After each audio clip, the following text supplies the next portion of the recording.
Banning books like 13 Reasons Why is never the answer, author says.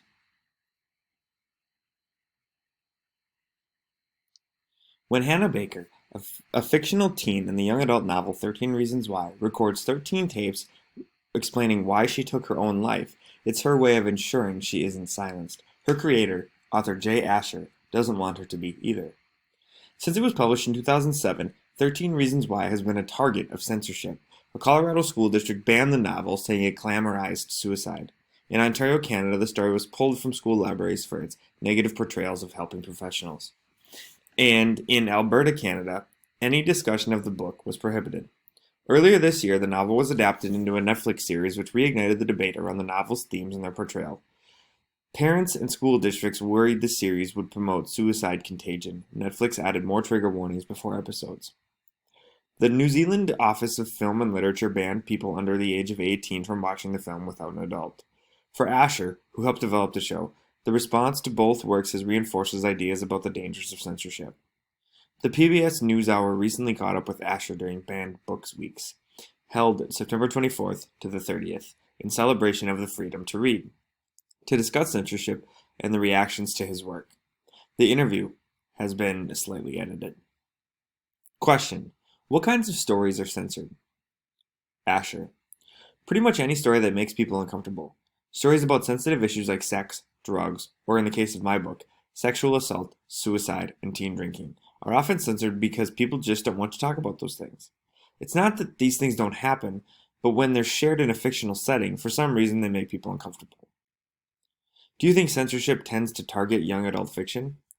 It is targeted. One of the main reasons is because young adult literature is relatively new.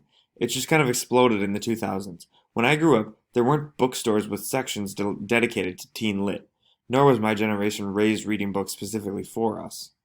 Because of that, we still think of books for teens as children's books, so when you write a book that includes sensitive topics, it just seems even more controversial. What's troubling to me is that these are issues adults know that teens deal with, so not writing about them makes them something we don't or can't talk about. Has young adult literature gotten too dark? I felt that I had a very innocent childhood, and I feel privileged by that. But as an adult, I know that there are people who didn't have that. There were lots of teens who hadn't had as easy a childhood as me, and having literature that explores these darker parts helps relieve the burden and stress they may be feeling. As a writer, there is often a temptation to draw back when we write for teens to preserve their innocence. But the reality is, if someone has already had that innocence taken from their life, then not writing about it is just brushing it under the rug. In your experience, how have the diverse themes in young adult literature helped teens explore their sense of self?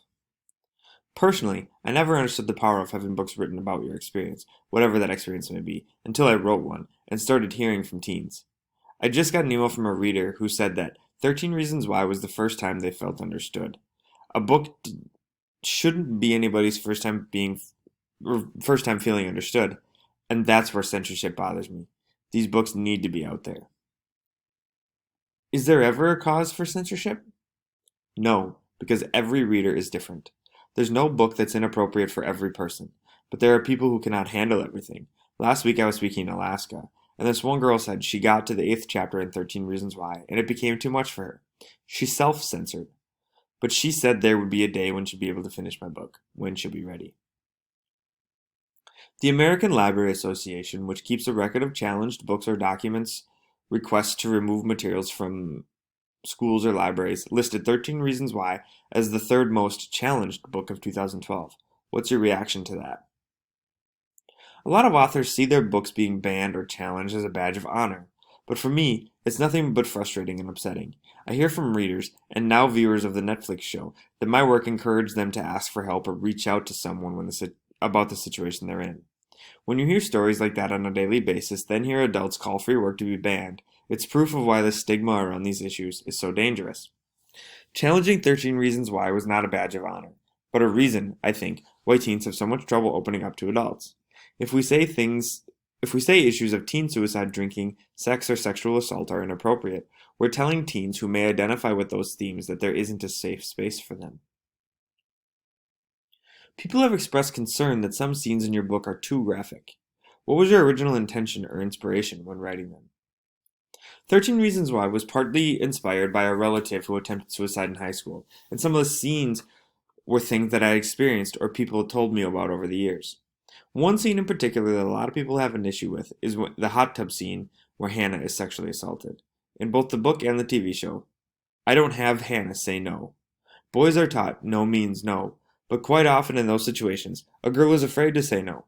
I wrote that scene with boys in mind. I wanted them to know that sexual assault is wrong no matter what. Before you wrote 13 Reasons Why, did you think it would be challenged? I did. I knew it was going to be pulled from libraries and contested at schools, but the thing about my book is that a lot of people stumble upon it. But when it's not on the shelves, people can't do that. Libraries to me are safe spaces, and if young readers can't explore the themes of my book there, where can they? What role do you think the internet plays in censorship? I think it gives would-be censors more justification for what they're doing just because you can use the internet to get a book at any time, and they want to limit that. They're making it more difficult. As for the rise of social media, it's one of the reasons books with stories like mine need to be out there. Social media is a false reality. It's not, or it's only what we want people to see about us.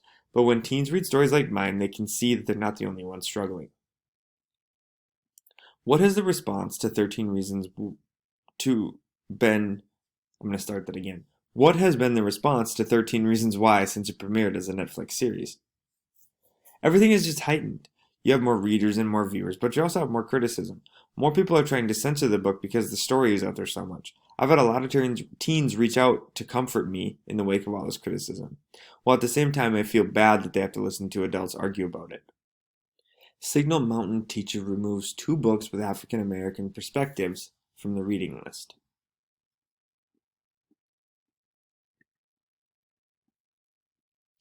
Two books that highlight police violence and racial discrimination were removed from a required reading list for Signal Mountain middle high school students after parents raised concerns, officials say. On Friday, the school's 7th grade literature teacher emailed parents telling them not to purchase All American Boys and Monster, both of which have African American males as protagonists. The literature was previously part of the school's Finding Perspective book club list. In an effort to maintain our safe classroom community, I will be removing All American Boys and Monster from the book club list, the teacher said in the email. If you have already purchased either book, I apologize for the hassle this has caused you. Both books contain mature content, and not every student will be comfortable reading. The email went on to suggest that books with such content might be suitable for students elsewhere in Hamilton County, but not in Signal Mountain. Generally, Hamilton County gives us texts that are blanket texts for students in our schools. While the reading level of some books is accessible to 7th grade students, the content in the books may be inappropriate for some of our students, the email said. While a shock to us, the books may be relatable and important to other students in our county. The teacher went on to say, I want to keep the environment in our classroom safe and enjoyable for all students. Please have your student choose one of the other books on the list, or they can suggest a good book that is written from the perspectives of multiple characters. Again, I apologize and will be closely monitoring all books given to us by Hamilton County from here on out. She further cautioned, if you are still interested in having your child read either book, I would highly suggest you read reviews on Goodreads and Common Sense Media beforehand. One reviewer at Common Sense Media wrote this of All American Boys. So much swearing. Has a lot of violence and many mentions of drinking. The same reviewer went on to say, has many examples of resilience, so it is a good book for teens. According to the U.S. Census data, Signal Mountain is 97.9% white and 0.4% black. That compares to Hamilton County as a whole, which is 76% white and 19.3% black. The town of Signal Mountain has been undergoing a racial self-examination of sorts, as the town manager recently came upon property covenants banning the transfer of property to any Negro, mulatto, or person of color. Town manager Boyd Veal suggested removing a monument at the town's entrance to developer C.E. James, who founded the town in 1919. The town council last month delayed any action for months, planning to have discussions with descendants of James. Shane Harwood, executive principal at Signal Mountain, told the Times Free Press that the teacher's book club decision was made due to the book's language and content. The teacher had received some parent concerns regarding the language in a couple of the books and some of the mature content, Harwood said by email. The teacher was not completely familiar with the content of all of the books, and after reviewing them, the teacher herself was not comfortable with the language and mature content in a couple of the selections. As such, the teacher decided not to make those required selections, but instead give parents the option of having their children continue reading them even with the language and mature content. One of the books, All American Boys, was cautioned due to mature language, and Monster was cautioned due to the mature content. Harwood went on to say, in communications with her parents, the teacher provided options for the students to read or not to read the book or books while providing caution of the language and mature content. The teacher shared about All American Boys that the book has a message that is current and allows the reader to think deeper about our lives, influence, and perspectives. And this is a great book based on very current conflicts. At the Hamilton County School District office, officials said they were not part of the decision, as the book club is at the same level. School board member Marco Perez, who represents the area, said, "I don't want to make a comment until I do some research." The 2015 fiction book All American Boys is about two teenage boys who experience police violence, Rashad Butler and Quinn Collins. In the story, Butler is beaten by a police officer and Collins witnesses the beating. Butler is black and Collins is white. Throughout the 320 pages, the duo's friendship is challenged following the incident, which causes the town to erupt with racial tension. I could stay here or I could move all the way to California and I would still be white. Cops and everyone would see me as an all-American boy, Collins said in the book after he realized that not all American boys are treated the same. The teen novel by Jason Reynolds and Brendan Keeley is a 2016 Coretta Scott King Author Honor Book and recipient of the Walter Dean Myers Award for Outstanding Children's Literature. The 1999 movie script format fiction Monster by Walter Dean Myers follows the story in third-person screenplay and a first-person diary perspective.